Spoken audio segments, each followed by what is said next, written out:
Hey, what's up, lightboltjoe here. Today we are going to discuss the 2003 junior novelization book of Disney's Pirates of the Caribbean, The Curse of the Black Pearl. Now, we've only read another novelization. We've read the Hocus Pocus novelization with its all-new sequel, which was straight trash. But I do find it funny that the two novelizations that I've actually read, in regards to all the books that I've read, I've only read two novelizations, two of which are both Disney properties. Conveniently, the Hocus Pocus sequel book had nothing to do with the 2022 film that we got, thankfully. But this was interesting. This was very interesting reading it. It's 122 pages long. It was a perfect next step after reading 62 Goosebumps books because they were all within that time limit. It was 62 pages, very quick. This is a used book. And there's a bookmark in here. Turns out, this is my brother's book from back in 2003. He was, 11 at the time, so he was in like 5th grade. And his name's in it, and he has this Aragorn bookmark from Lord of the Rings that was listed at 39 cents. And for some reason, he stopped reading on page 90. Why? Reasons unknown. So we were cleaning stuff out, going through old things, getting rid of this, getting rid of that. And this came about, this beaten to death book of his from 5th grade. And the question was, do we get rid of it? Do we donate it, or do I keep it? And I was like, I have a collection of used Goosebumps books. I'm going to keep this, and I'm going to read it. And so I took my Little Vampire bookmark from, what year did this come out? 2001? Something like that? 2000? 2001? Does it say it, actually? 2000! I was so close. So this was, like, folded and smushed in another book, and I was like, let me laminate this. Got a laminator, very proud of myself. Anyway, that's the backstory of how I read my brother's Pirates of the Caribbean, Curse of the Black Pearl Junior novelization with his Aragorn bookmark and my little vampire bookmark, which is great. Wonderful. Anyway, what I find interesting about this book is that I've seen the film 1,000 times. I can recite it word for word, certain scenes. I know exactly what specific score happens in certain aspects. It's such a great, wonderful, fun, fresh film. And it's got that feel of the ride, which is also very hard to do within Disney movies basing on rides. Wonderful.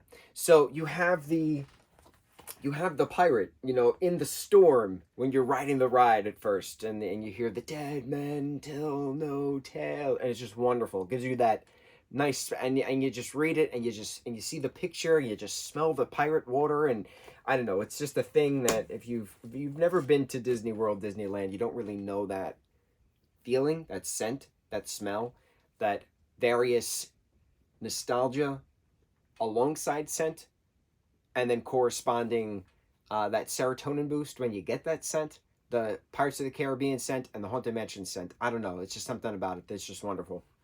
So I forget that there are certain names of characters and there's certain names of places that I just completely did not realize or recognized within the film. So Port Royal is in Jamaica, and that's where the film starts out, takes place, right? Governor Swan is moving to Jamaica, British Empire, height of the British Empire, height of piracy. And so Elizabeth finds young Will Turner in the water after a shipwreck, seeing the sails of the Black Pearl go away, sees that he's got a medallion on, a gold Aztec medallion coin, and takes it off of him. That way they don't see that he's a pirate. And just stuff, right? So then Will grows up in Port Royal as a blacksmith, and Elizabeth is the governor's daughter, and she's a governess, and she's training to be the wife of Commodore Norrington, right? Essentially. So things happen, right? It's exactly like the film. She drops into the water.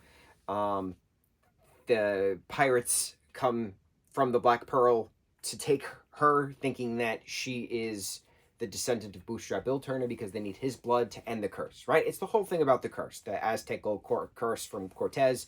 So we're in Port Royal, we're in Tortuga, the islands of Tortuga. We're in the caves in the Isle of de la Muerta. So it's just wonderful. It's wonderful reading this, but I did not realize that Fort Charles was the name of the fort on the top of Port Royal. Had no clue. All these years later, 20 years later, since the technical film, if the film came out in 2003, here we are in 2023, the end of 2023.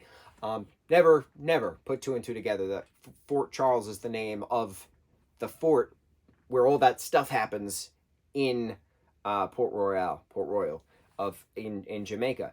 So it's neat seeing these things. Also, getting the names of the two misfit pirates, one with the wooden eye, one without the wooden eye.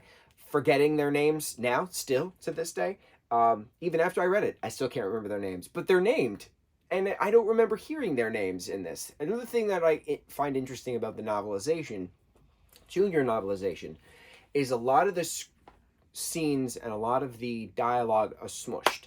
They're just smooshed together for continuity purposes, and it makes sense. I don't need the whole back and forth dialogue. You just give me the summary and then we move on to the next chapter. 4 pages later, we're in the next scene. So I get it. But I find it interesting that certain scenes were taken out of the junior novelization, specifically when Jack takes the hot poker and smacks the back of the butt of the donkey. That's a horrible scene to watch, and it's not in this, thankfully.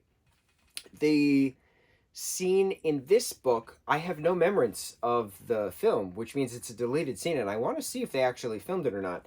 Jack and Elizabeth are kicked off the Black Pearl, later in the series, in the book, in the movie, both. And they have to swim to that marooned island, and then that's when Elizabeth, starts singing the Yo Ho Yo Ho song, Pirate's Life for Me, Drink Up My Heart is Yo Ho, and then burns everything with the rum, and then Commodore Norrington's ship, the Dauntless, comes after the Interceptor was destroyed to save her, prison him, but then things, right? How do you get back and fight the undead pirates and the big battle at the end? When Jack and Elizabeth are kicked off the boat, we know that Jack, again, within the movie, he swims down, grabs his pistol, they then get to the island, right? And then she's screaming, this island, right? How dare they? Things like that, right? Very quick. In the book and in the original script, obviously, if this is the novelization based on the script, it was adapted from the original script.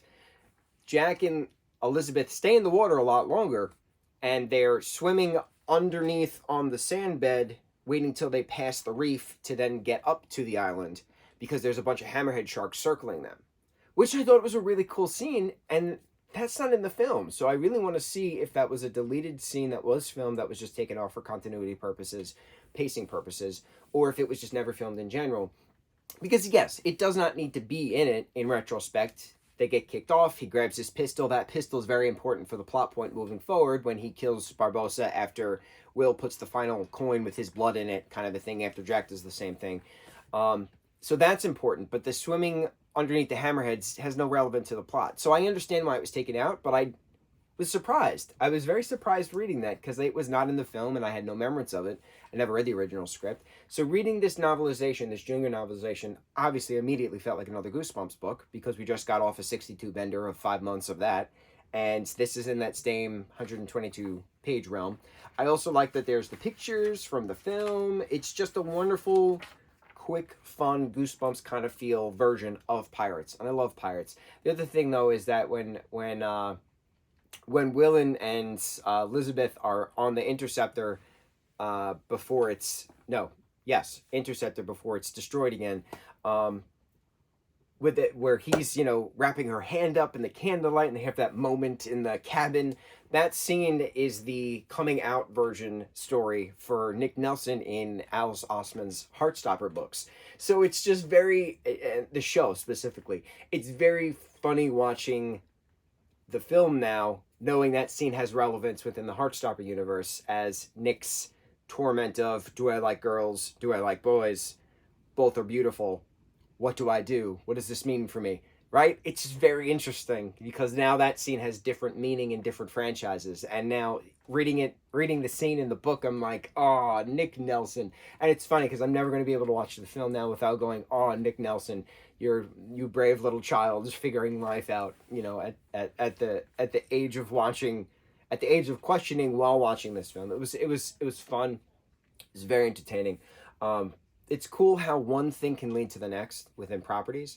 And I really like that this has a positive outcome within different properties that have nothing to do with each other, but it's very entertaining knowing that there's a positive outcome, a positive experience, having these two different franchises coincide with that particular scene, that scene in the movie meaning something for somebody else. It's wonderful. Absolutely love it. This was a great read, a very quick read. Pirates of the Caribbean, The Curse of the Black Pearl, the junior novelization, 2003 book of my brother's. I don't know what the hell he did with this in 5th grade. It has been torn to shreds. It's got water damage. It's got stuff stuck in it. I don't know what he did with it. He was a wild child. Anyway, it's now in my care. On to the next review. Mahalo.